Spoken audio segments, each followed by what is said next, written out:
Next, we have the last speaker, Ms. Roseline Su, the Senior Marketing Manager for Advanced Sustaining and Imaging APAC at Biosystems.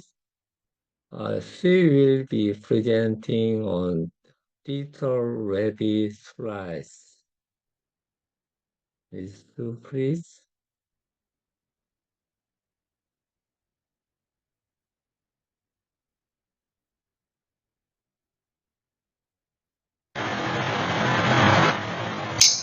Hello, and thank you to everyone who has joined today. I am Roseline Su, and I would like to introduce the concept of digital ready slides, provide some practical guidelines and tips on how best to create digital ready slides. So you may ask, what exactly do we mean by digital ready slides and what are the attributes associated with it? As we look at digital ready slides and creating digital ready slides, one of the questions I often get asked is, why now? And to do this, let's look at when artificial intelligence first became recognized. And this was way back in 1950s where the term artificial intelligence was first coined by John McCarthy, referring to a branch of machine learning where a computer could emulate what a human may do in the same situation. The last 2 decades has seen significant advances in digital pathology to the point where the acquisition speed, image quality, and infrastructure to support whole slide images are at a level of maturity to facilitate routine on-screen diagnosis.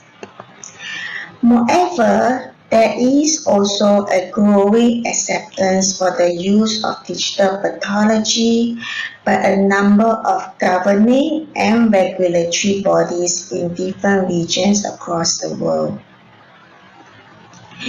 Any development of an artificial intelligence-based tool for pathology is going to be based on high-quality whole slide images. Therefore, that gives the whole requirement and the need for having digital ready slides. There are some key features that digital ready slides should have. And the first is that these will scan automatically. And this is really to minimize the user intervention, because as you start using routine high throughput scanning, you don't want to be spending 30 seconds or a minute of hands-on time on every slide. The other feature is that you want to make sure you capture all tissue that's on the slide. And that would include any small fragments of tissue or faintly stained tissue. For routine usage, you want to make sure that all the tissue is captured on the slide, but you also want to make sure that it's done with the small possible scan area, and ideally in one focal plane. You do not want to capture a lot of white space because firstly it takes longer to scan, and secondly you're going to have a larger file size leading to unnecessary storage requirements.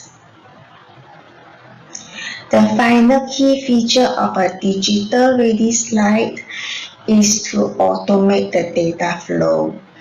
This is to minimize hands-on time as well as avoid manual data entry and the associated error risk. As we look at bringing digital pathology into a laboratory, it's not as simple as just putting a scanner in. We really need to look holistically at the complete workflow, the end-to-end workflow within the lab, and all the different steps in tissue preparation that will impact your final slide. And how do we optimize each of these steps to create digital ready slides? So for this, I'm going to start at embedding. And the first consideration is to cluster samples together. As you can see in the cluster samples on the left, the samples are quite spread out. So from a scanning perspective, you are going to have a larger scan area here. So that's going to take longer to scan and also lead to a larger file size. And then looking at the version on the right, the cluster samples are closer together with sufficient space in between, so that will not overlap during sectioning. And this is going to give you about half the scan area and allowing you to be twice as fast and half the file size. Another consideration when you are clustering your samples is to align them in the same direction. And this gives an advantage depending on the type of focusing method that the scanner uses. If you can align your samples so that the scanning of your slides follows the direction of your tissue, you will have a higher chance that all of your tissue will be in focus. As we move on from embedding and into microtomy, there is a large importance of best practice. Some of these things are not exclusive to digital pathology or digital ready slides. However, they can be amplified when you move into a digital environment.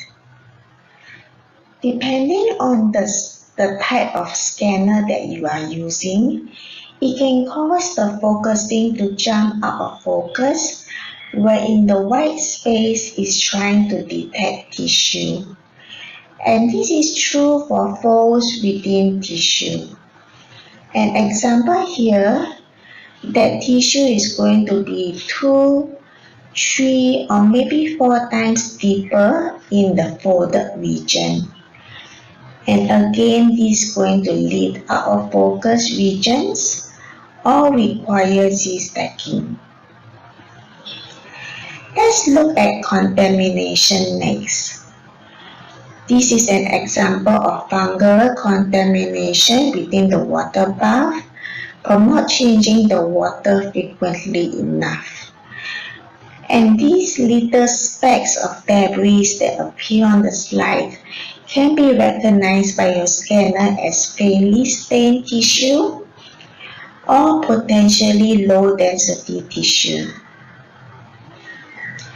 This leads to much greater region of scan area, leading to again slower scan times and larger file sizes. And with chatter, very similar to tests or the folds, which is all about the focusing mechanism.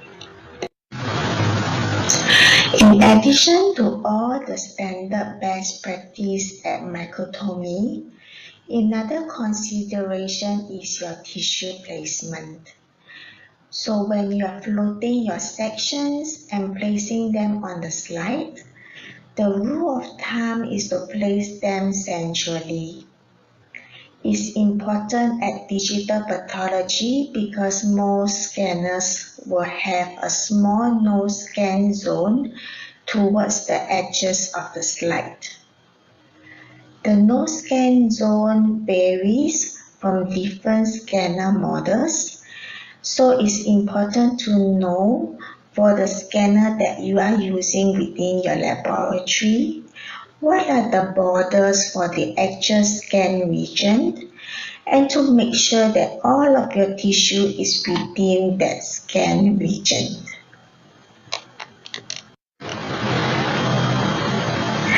Moving away from microtomy and onto slide labeling, I would like to discuss about automatic slide identification.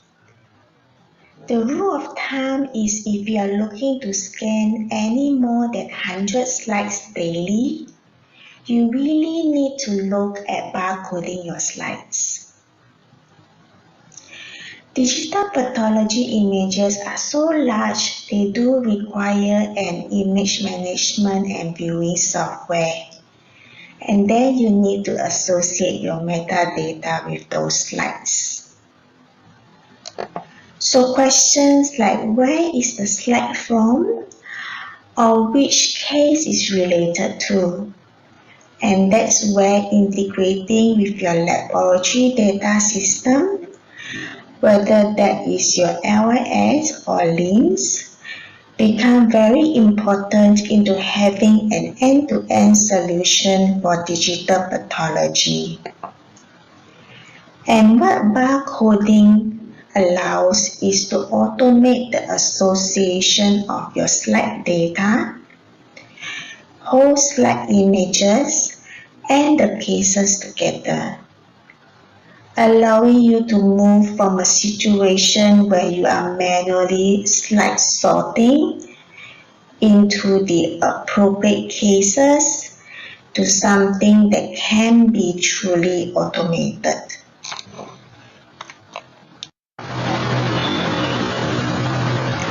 Another advantage about using barcodes or slide labeling is minimizing your data error risk.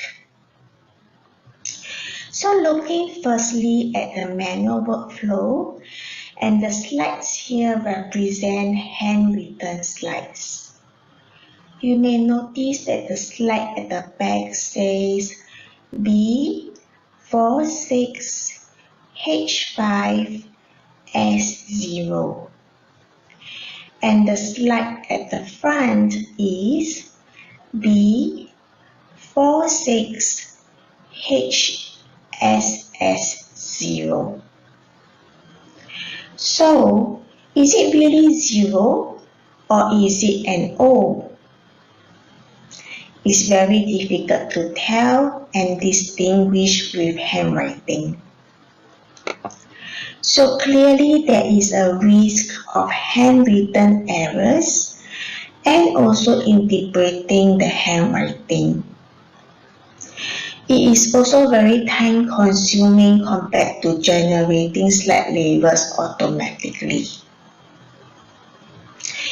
In a manual workflow where you have handwritten slides, you have to manually create the association between your digital slides that is coming off your scanner with your database. And this requires significant data entry. And with any data entry, it's going to be time consuming and prone to potential errors when matching that slide to the data set. However, when we look at the barcoded workflow, you have human readable and barcoded labels on one slide label.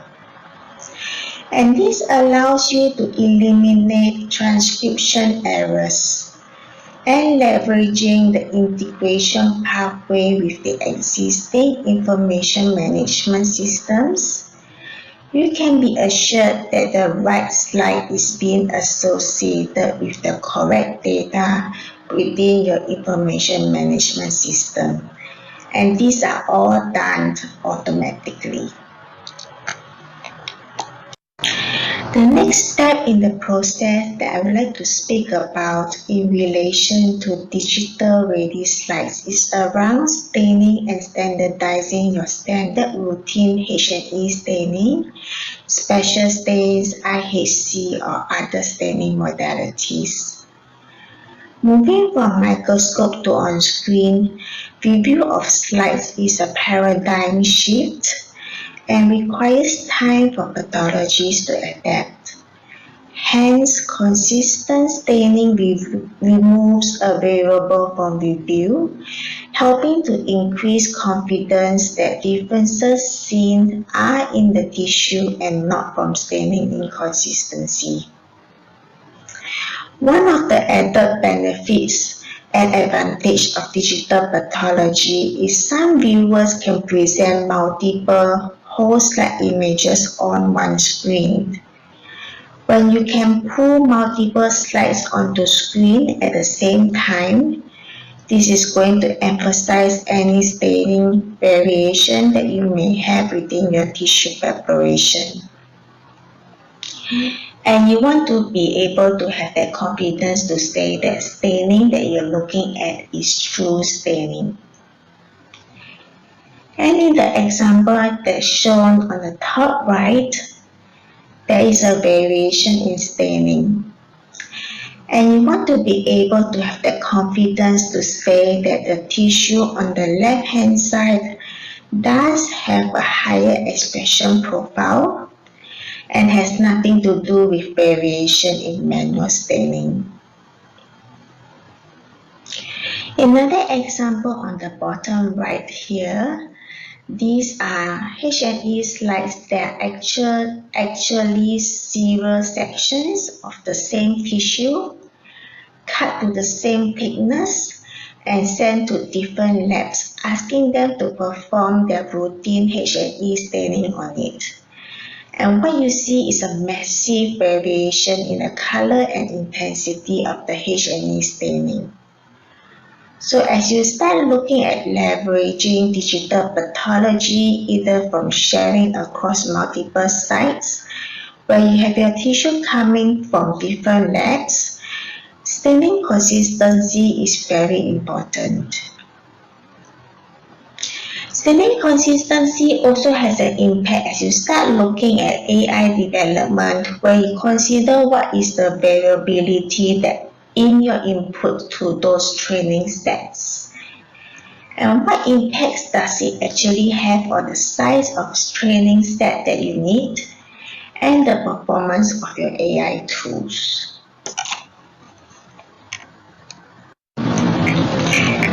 As we move from staining, the last step is cover slipping. If you are looking to deploy digital pathology and create digital ready slides, I strongly recommend you to consider automated cover slipping. And this is for a number of reasons. The first is the elimination of bubbles. Bubbles can be problematic when focusing because they can be recognized as tissue. The other reason for automated cover slipping is no excessive mounting media. The excess mounting media has two phases before it's fully hardened. When it is in that sticky state, there is a risk of sticking to your moving mechanisms within your scanner, leading to slides being stuck in your instrument, broken slides, and glass in your scanner. Then, if the excessive mounting media has hardened, you have lumps of hardened mounting media at the edges of your slide that may exceed the scanning tolerance of your scanner. The other reason is to have clean, dry slides. Not all scanners keep the slides in completely horizontal position. Some of them may tip them at an angle or a vertical position. So if your cover slips are not fully dried, there is a risk that they will start to slide off and pull your tissue with them. And if you are handling slides between cover slipping and scanning, there is also a risk of getting debris or fingerprints onto the slides. Finally, you need to make sure that your cover slip is on straight. And again, this is due to the tolerance that different scanners will have in relation to the movement of the slide or slide trays within the scanner. To summarize, as we look at digital ready slides or digital pathology, the adoption of digital pathology affects multiple stakeholders within any pathology department. As mentioned at the top of the presentation, it is not simply just about adding a scanner after cover slipping and adding it to your workflow.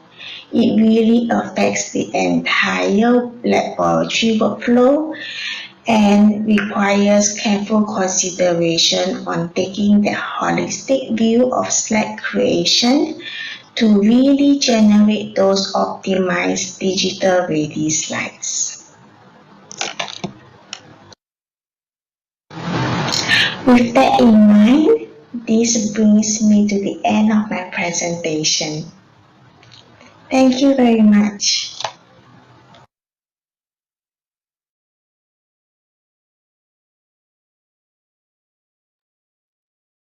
Thank you very much, and that was a very much needed talk because the pre-analytic uh, factors plays a very crucial role not only for the routine digital pathology scanning but also for the future AI and computational pathology role. So it was a very excellent overview by Roseline, and to cover all the aspect, and especially it will be might be very useful for the technical staff who are attending this session about the optimal slide preparations, and as it plays a very vital role in adoption of digital pathology.